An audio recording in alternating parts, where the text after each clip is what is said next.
嚟緊係英國嘅 long weekend。以前喺香港一聽到 long weekend 就開心死啦，即刻 book 機票睇下去邊度旅行，去邊度玩。但係點知嚟咗英國呢，原來做一個全職嘅媽咪呢， long weekend 呢係仲辛苦過平時嘅。咁講真，平時小朋友返學嘅時候呢，我哋都可以咧趁佢返學嘅時候見下朋友，做下自己想做嘅嘢。咁但係咧，當小朋友都放假嘅時候，我哋係24小時全天候準備三餐啦，車佢學嘢啦，參加活動啊等等。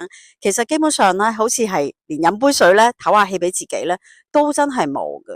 咁有時就會諗咯，一家人嚟到英國，梗係想過一啲相對休閒嘅生活啦。如果連假期都忙成咁，其實係咪又失去咗意義呢？有一日我就突然間諗通咗，其實我覺得我哋作為媽咪呢，我哋都唔可以對自己太苛刻。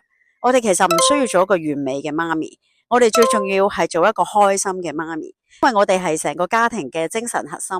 我哋開心嘅時候呢，小朋友呢都會特別正面積極。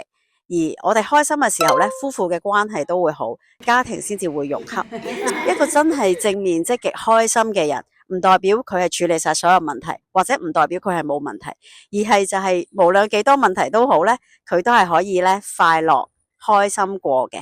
呢個 long weekend 好好去幫自己安排下，令自己真係過一個真正嘅 long weekend。留言話俾我聽，你最想點樣過你嘅 long weekend 啦？